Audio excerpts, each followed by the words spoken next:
இன்றைக்கி என்ன ட்ராயிங் பார்க்க போகிறோன்னா ஈஸியாக பிளாக் பென்னை வச்சு கொஞ்சம் கலரிங் பண்ணி ஒரு அழகான புக் மார்க் டிசைன் வந்து பண்ணலாம். நான் பண்ணதில் இது பெஸ்ட்டான புக் மார்க் டிசைன் நான் நினைக்கிறேன். நீங்கள் வந்து கமெண்டில் சொல்லுங்கள்.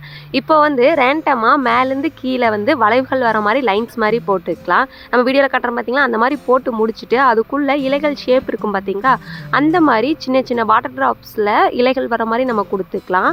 இப்போது அந்த இலைகளுக்கு வெளியே பிளாக் கலர் வந்து கொடுத்துட்டு இப்போ சென்டரில் ஒயிட் இருக்குது பார்த்தீங்களா, அது வந்து கேர்வ் லைன்ஸ் வந்து வாட்டர் லைன் இருக்க மாதிரி நம்ம ட்ரா பண்ணிக்கலாம். இதில் வந்து மேக்ஸிமம் ஒயிட் பாயிண்ட் இருக்கிற மாதிரி இருக்கும். இப்போ சின்ன சின்ன கேப் இருக்குது பார்த்தீங்களா, அதில் வந்து பிளாக் கலர் கொடுத்து நம்ம முழுசாக கம்ப்ளீட் வந்து பண்ணிக்கலாம். உள்ள கலர் கொடுக்கறக்காக நம்ம வந்து டார்க் கலரும் லைட் கலரும் யூஸ் பண்ணியிருக்கோம். எல்லோவில் வந்து டார்க் எல்லோவோ அவுட்லைனாக கொடுத்துட்டு அதுக்குள்ளே லைட் எல்லோ மாதிரி கொடுத்துருக்கோம். இதே மாதிரி pink colour, green colour, orange கலர்னு நான் கொடுத்துருக்கேன். உங்களுக்கு பிடிச்ச கலரில் வந்து கலர் வந்து கொடுத்து முடிச்சுக்கலாம். நம்ம கலர் பண்ணி பார்க்கும்போது இது வந்து டிஃப்ரெண்ட் டைப்பில் அழகான புக் மார்க் டிசைனாக இருக்குது. இது உங்களுக்கு பிடிச்சிருக்கான்னு சொல்லுங்கள். பிடிச்சிருந்தா லைக் பண்ணுங்கள், ஷேர் பண்ணுங்கள்.